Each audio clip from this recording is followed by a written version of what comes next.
Eh bien, bonsoir à tous. On se retrouve pour un nouveau point météo en ce lundi 27 février 2023. Donc, nouveau point météo, hein, un peu particulier, hein. Donc, plusieurs choses vont être évoquées dans ce point météo, hein. La première, c'est bien évidemment un risque neigeux qui va concerner les régions de la Normandie, de la Bretagne et du Nord, hein. Donc on aura un risque neigeux, hein. Donc j'ai fait une carte d'ailleurs, hein, sur d'ailleurs le risque neigeux. Alors j'ai mis que les Hauts-de-France, hein, pour raison de fiabilité, hein, parce que les autres régions n'ont pas forcément le même risque, hein. C'est un risque différent, hein. Il se peut très bien que ça passe un peu plus en mer que prévu. Ça dépend vraiment des modèles, hein. Ils ne sont pas tous en accord ce soir.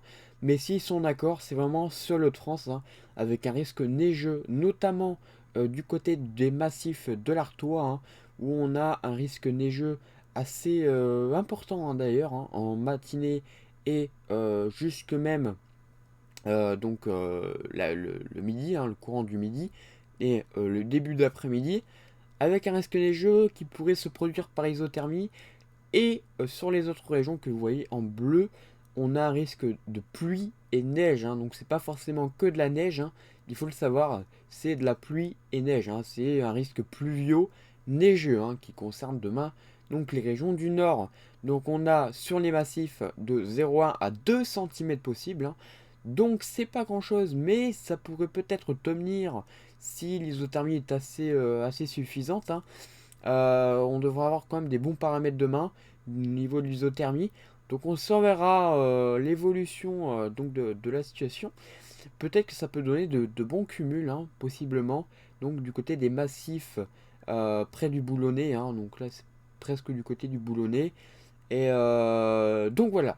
Sur le reste, en bleu, on a un risque pluvio neigeux, hein, et qui pourrait tomber d'ailleurs à bons flocons, peut-être impossiblement. Ça dépendra donc des précipitations, hein, s'ils sont plus ou moins fortes. Mais voilà, on a des bons cumuls. Enfin, des petits cumuls, mais voilà, les premiers petits cumuls de neige pour la saison hivernale, hein, donc du côté du nord. Les premiers flocons vont tomber. Donc on va revenir maintenant, hein, euh, à la semaine prochaine, hein.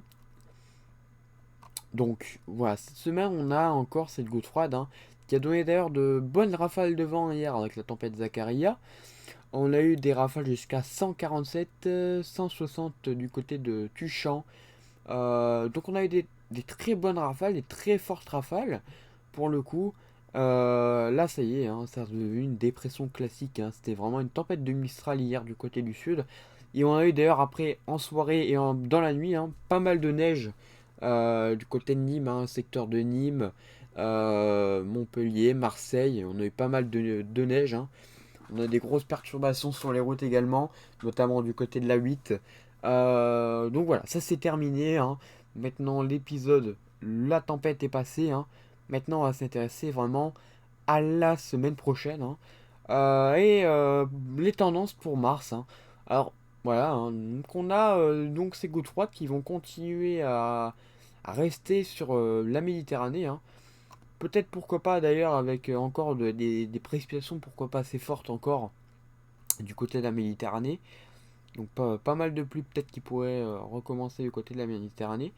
Et donc la goutte froide pourrait permettre, hein, en gros, hein, comme vous voyez, il y a deux zones, hein. Il y a une zone donc du côté de l'Atlantique et une zone venue de la Russie, hein. Donc ces deux zones pourraient, je dis bien pourraient, se relier, hein. On pourrait avoir un reliage avec la goutte froide. Et si ça se passe, ça aurait de très graves, enfin des conséquences en tout cas sur la météo qui pourraient nous influencer pour début mars. Je m'explique. Si donc cette goutte froide et donc cet anticyclone arrive à laisser passer donc les dépressions venues de l'est et de l'ouest, on aurait donc l'anticyclone qui irait du côté du Groenland. Voilà, on le voit, hein, monter ici du côté du Groenland. Et à ce moment-là, ça pourrait permettre aux perturbations d'entrée sur le pays, hein. Ça ferait comme un rail dépressionnaire, hein. Donc un peu bas, hein, au niveau de l'Espagne, hein, pour le coup. C'est vraiment très très bas comparé à d'habitude. Donc on aurait un rail dépressionnaire donc depuis l'Est, enfin en tout cas depuis l'Ouest, qui irait vers l'Est. Et l'Est, on pourrait aussi se prendre une descente polaire bien particulière, hein, qui pourrait peut-être nous faire repenser d'ailleurs au fameux hiver de mars 2013, hein, où on avait donc ce beau vortex polaire, cette belle descente polaire, hein, qui descendrait sur la France. Ben, on pourrait peut-être avoir de nouveau ce scénario. C'est pas impossible, hein. C'est pas impossible ce soir. Plusieurs modèles sont en accord, même depuis ce matin, hein, je tiens à vous le dire, depuis ce matin et un peu hier, on a cette situation assez exceptionnelle. Pour le coup, on aurait des tempêtes en Méditerranée, et voire de très grosses tempêtes, voire qui pourraient monter jusqu'aux Hauts-de-France. Une descente polaire qui s'effectuerait progressivement, hein. On voit, hein, d'ailleurs des températures certainement à 850 assez, assez extrêmes parfois, hein. On est là sur du -8, -8, -10, voire -12. Donc là, les températures extrêmement froides, hein, du coup, avec cette descente polaire. Et en même temps, on aurait de la douceur, hein, qui remonterait depuis l'Espagne. Ce qui pourrait d'ailleurs... ce qui pourrait d'ailleurs provoquer un jet assez important, hein, avec un conflit master comme là. Ça pourrait provoquer en tout cas un conflit de masse d'air important. Et on risque d'ailleurs d'avoir des tempêtes, hein. Possiblement des bombes météorologiques. Dans ce genre de scénario, c'est possible, hein. Euh, Ça reste un peu loin, hein. On est quand même à maintenant une semaine, hein. On est encore à une semaine que ça se produit.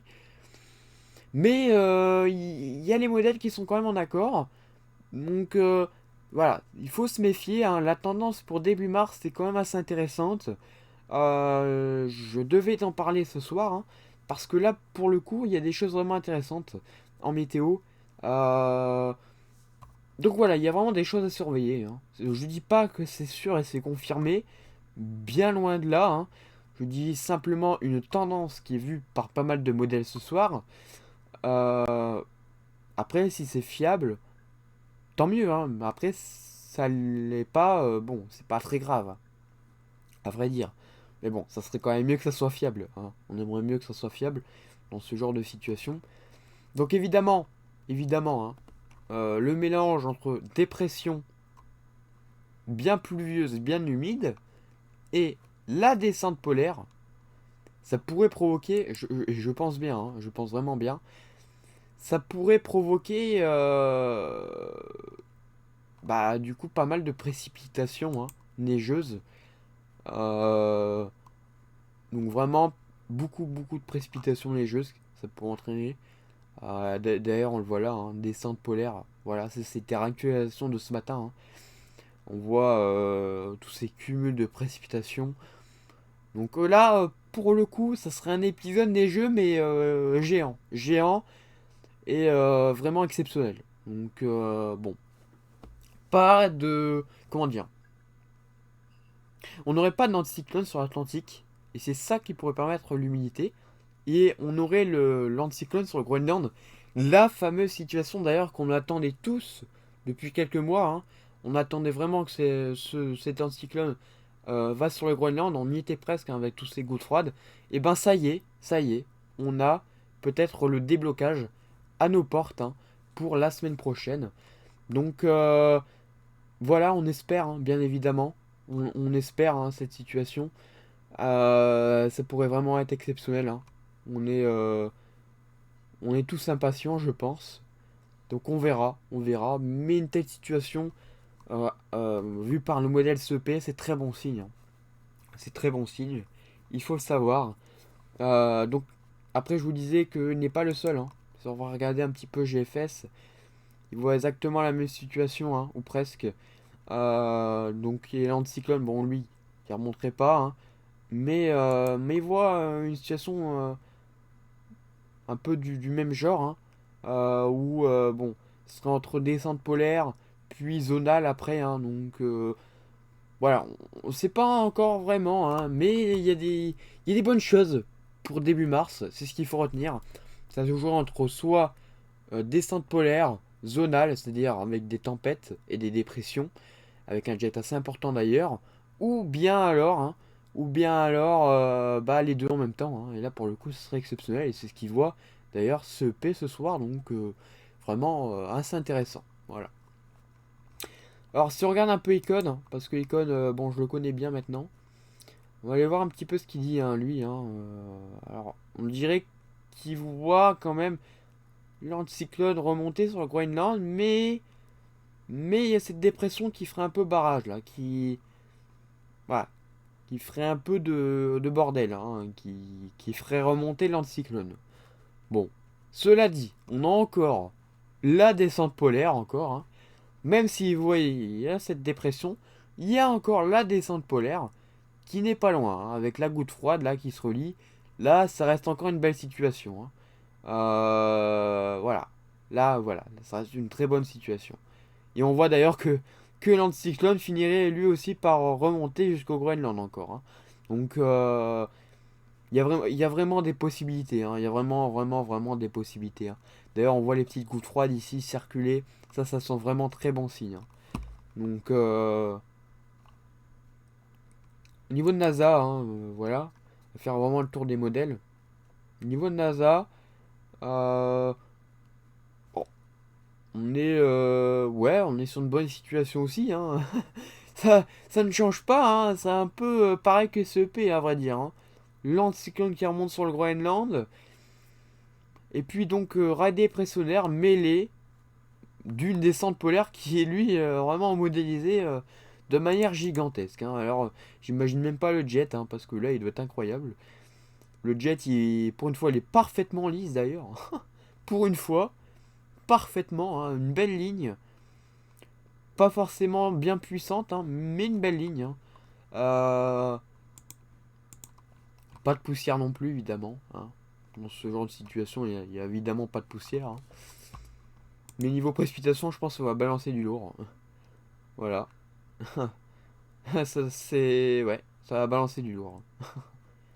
Il, il est en accord avec ce P. Il est en accord. Donc c'est très bon. Niveau de GEM, et ben voilà. Même scénario. À peu près le même, hein. L'anticyclone qui remonte sur le Groenland. Donc vous voyez vraiment que la situation est vraiment intéressante. Et les modèles sont en accord. C'est plutôt rare en cet hiver. Donc il ne faut pas désespérer, hein. L'hiver n'est pas fini. Même si le printemps météorologique commence le 1er mars. Euh, voilà, l'hiver n'est pas fini. Et voilà, Père Noël avec tous ses cadeaux va revenir, hein. Croyez-moi, là, il va y avoir du changement, hein, pour ce mois de mars.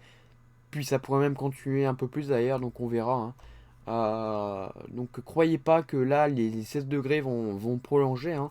Là, ça va être un bon flux de nord, avec un ciel bien perturbé, bien pluvieux, et bien neigeux aussi peut-être.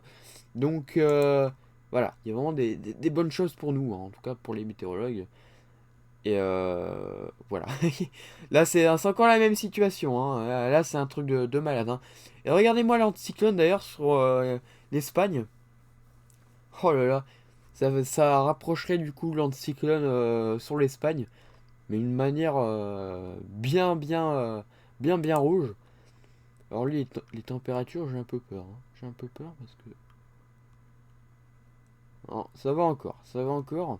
Par contre, du côté du sud, après, ça serait le retour d'une pompe à chaleur, là, littéralement. Bon, ça c'est encore trop loin, et puis c'est GMA, hein, c'est JMA. Ne stressons pas, hein, c'est JMA, c'est pas le meilleur modèle du monde. Donc voilà. À propos de nav GEM, bah, même situation, hein, on se raccorde plus ou moins, hein, de toute façon, tôt ou tard, hein, il se raccorde aussi, hein. Anticyclone sur Groenland, bah, que vous dire de plus? Vous voyez avec moi ce soir que les modèles sont à peu près tous en accord, hein. Sur les 4 modèles, ils sont 4. Enfin, sur les. sur tous les modèles, il y en a déjà 4 qui sont en accord. Voilà. Tous les modèles globaux. Voilà. Tous les modèles globaux sont presque en accord. Tous. Presque tous. Donc voilà. Puis honnêtement, la descente polaire bien violette, elle me fait un peu peur. Hein.